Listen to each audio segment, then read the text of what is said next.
दुर्भाग्य की बात यह है कि हम लोग संतों ने जो कहा वो तो बड़े चाव से कहते हैं, संतों ने जो गाया वो तो हम बड़े प्रेम से गाते हैं, लेकिन संतों ने अपने जीवन काल में जो किया वो हम करने की कोशिश नहीं करते।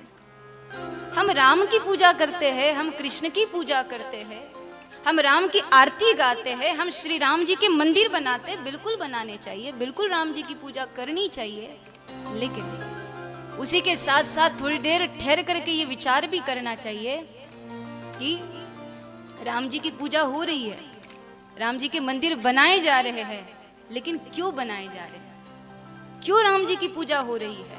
वो भी तो हम जैसे ही थे, दो हाथ वाले, दो आंख वाले, दो कान वाले। वो तो दशरथ के बेटा ही थे, फिर क्यों राम राजा, क्यों भगवान बन करके पूजे जाने लगे?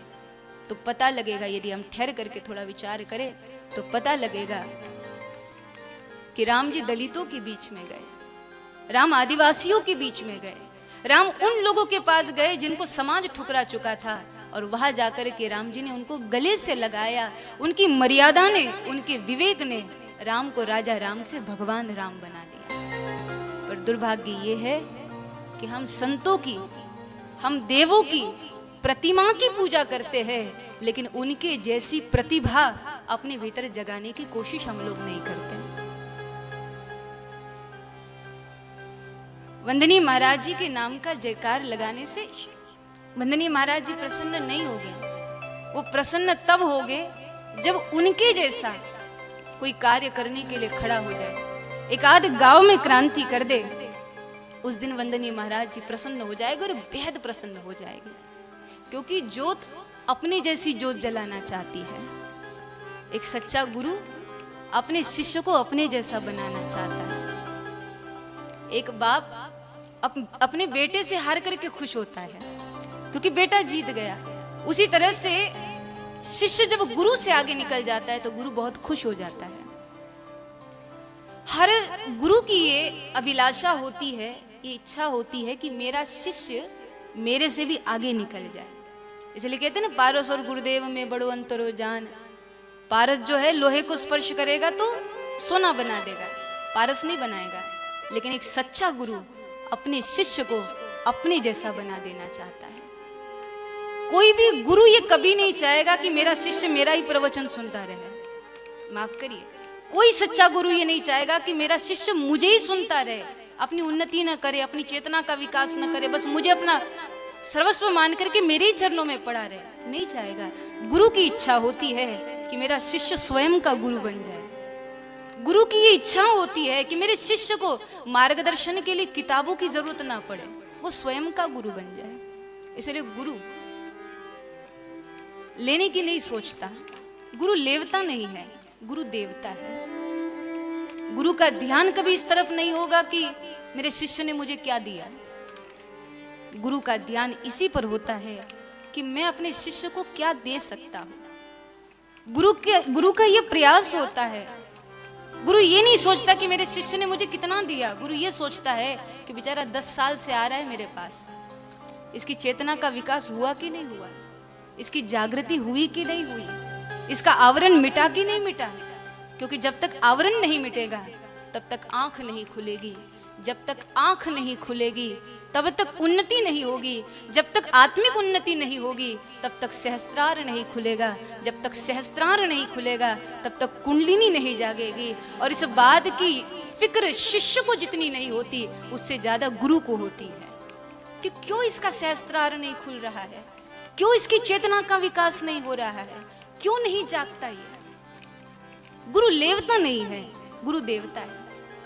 इसलिए कहा जाता है कि गुरु दत्त है। देना गुरुओं का स्वभाव होता है। गुरु चाहता है कि मेरा शिष्य मेरे से भी आगे बढ़ जाए, मेरा शिष्य मेरे से भी आगे निकल जाए, मेरे दरबार में आया हुआ हर शिष्य मेरे से भी आगे हो जाए। क्योंकि गुरु और शिष्य चेतना तो एक ही है, बस विकास कितना हुआ उतना अंतर है। वंदनीय महाराज जी अपनी जीवन यात्रा में लिखते हैं कि मुझको गुरु ने कह दिया, ईश्वर और तुम में भेद क्या। मुझको गुरु ने कह दिया, ईश्वर और तुम में भेद क्या, दोनों उसी के रूप हो, मिलके बने गुरु की दया।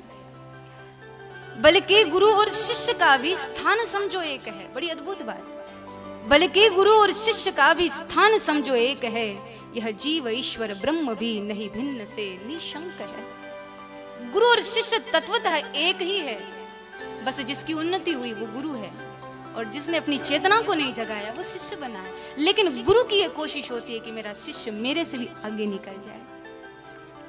इसलिए बड़ी अद्भुत बात कही कि गुरु अपने जैसी जोत जलाना चाहते हैं, गुरु शिष्य को अपने जैसा बनाना चाहते हैं।